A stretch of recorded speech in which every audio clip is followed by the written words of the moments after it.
जात पात का भेद नहीं, मानवता धर्म हमारा है। जात पात का भेद नहीं, मानवता धर्म हमारा है। झूठा वादा कभी नहीं, विकास हमारा नारा है। ग्राम पंचायत राज सिघाड़ा दक्षिणी क्षेत्र संख्या 14 से वार्ड संख्या 1 से 8 तक के पूजनीय ग्रामीण जनता जनार्दन से हाथ जोड़ के नम्र निवेदन है कि अब की बार पंचायत समिति सदस्य पद के सुयोग्य, कर्मठ, संघर्षशील, शिक्षित, न्यायप्रिय, समाज सेवी तथा लोकप्रिय युवा उम्मीदवार पवन कुमार उर्फ ललन प्रसाद यादव को चुनाव चिन्ह बरगद का पेड़ छाप क्रमांक संख्या 5 पर बटन दबाकर भारी से भारी मतों से विजयी बनावे, पंचायत समिति बनावे, ताकि सबका साथ सबका विकास और सबके साथ न्याय हो सके।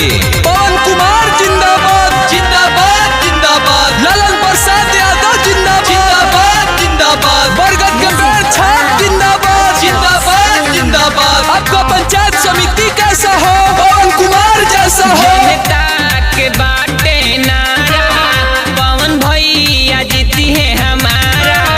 बूढ़ा जवान मिलके इनके के देता सहारा।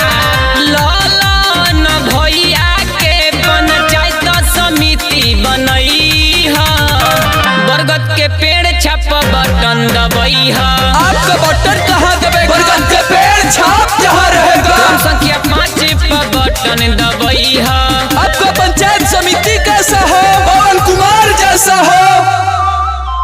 सुनाए भैया भाभी कर ले गो भैया हो, पवन भैया की समिति बनई हो, ललन भैया की। एक बेरी कके विश्वास देख चाचा, मनवा के पूरा सब बयास होई हो। ललन भैया बन जाई है अब की समिति, क्षेत्र के अपना विकास होई हो। बुझला विजय के झंडा लहराई हा हो, अच्छा।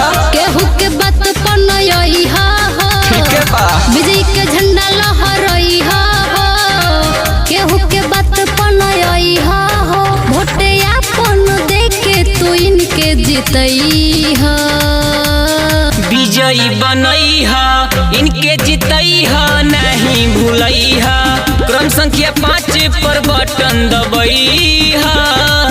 आपका एक एक वोट पंचायत का विकास लिखेगा, जो हुआ नहीं कभी वो इतिहास लिखेगा।